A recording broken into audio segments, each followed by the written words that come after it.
नमस्कार। मैं प्रेमा साईं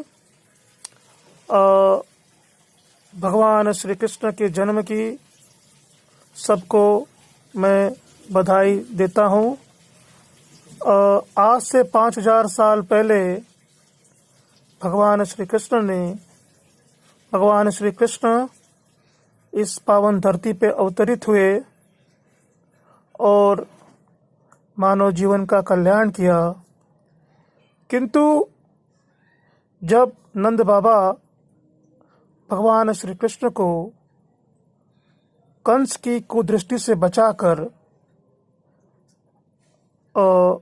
ले जा रहे थे, और हम सब जानते हैं कि जिस नदी में, यमुना के नदी में जब बाढ़ था, उसी नदी के अंदर भगवान नंद बाबा श्री कृष्ण को लेके जा रहे थे, और नदी ने भी अपना रौद्र रूप धारण किया हुआ था। नदी का जल स्तर बढ़ रहा ही था कि अचानक भगवान श्री कृष्ण के पावन चरण नदी पर कृपा करने लगे, और जैसे ही नदी का जल भगवान श्री कृष्ण के पैर को छुए, तो उसने अचानक नदी का जलस्तर धीरे धीरे कम होने लगा। तो ये जो घटना है, इससे यह साबित होता है कि हम जानते हैं कि हजारों साल से इस धरती पे जल स्थापित है, और हम ये भी जानते हैं कि आज हम ये भी जानते हैं कि पानी में, जल के अंदर एक मेमोरी होती है, उसका अपना एक, जल की अपनी एक मेमोरी होती है।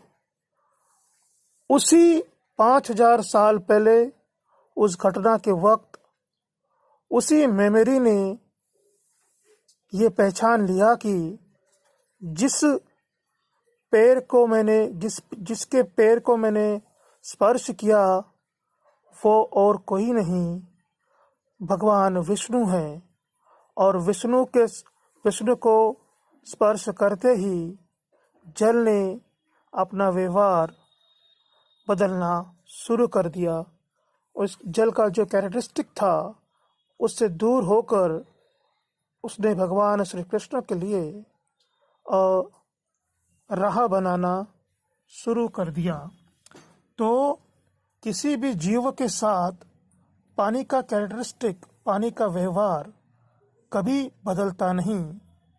ये घटना साबित करती है कि भगवान श्री कृष्ण के जीवन की ये घटना, भगवान श्री कृष्ण के जीवन की ये लीला साबित करती है कि भगवान श्री कृष्ण भगवान विष्णु के अवतार थे। तो यह एक साइंटिफिक, हम सब जानते हैं, फिर भी एक साइंटिफिक रीजन बताना मेरा धर्म समझता हूँ। इसलिए आप सबको मैंने ये घटना एक साइंटिफिक मैनर की तरह आपको बताया। आज मेरी तबीयत थोड़ी मलेरिया की वजह से थोड़ी डाउन है, और इसीलिए सभी को भगवान श्री कृष्ण के जन्म की मुबारकबाद देता हूँ। धन्यवाद। सत्यम शिवम सुंदरम।